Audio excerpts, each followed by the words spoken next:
So one really fun story of somebody who made a change that helped them cut through the clutter is Amos Heller. So Amos is a bass player, musician, and was living in a small city, was kind of king of the bass players where he came from, and decided he was going to move to Nashville because he wanted to play on a bigger stage, wanted to move forward in his career. And so he moved to Nashville, and at first he's networking with all these people, and some people who have been around for longer were trying to figure out, how do I refer you, how do I recommend you? And somebody asked him, so what do you want to do? And he said, I'll do anything. I'll play in the studio, I'll play showcase gigs, I'll do anything, whatever I can do.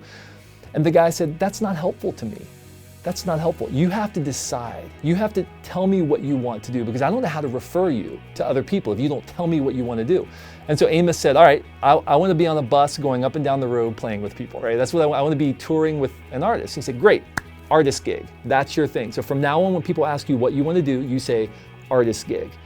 And so from that moment on, people started referring Amos, and pretty soon he got his first artist gig, touring with a small country music artist. And one thing led to another. His network grew, and pretty soon he was introduced to the band leader for Taylor Swift. And for the last 8 or 9 years now, he's been touring as the bass player for Taylor Swift, which is a pretty great gig, right?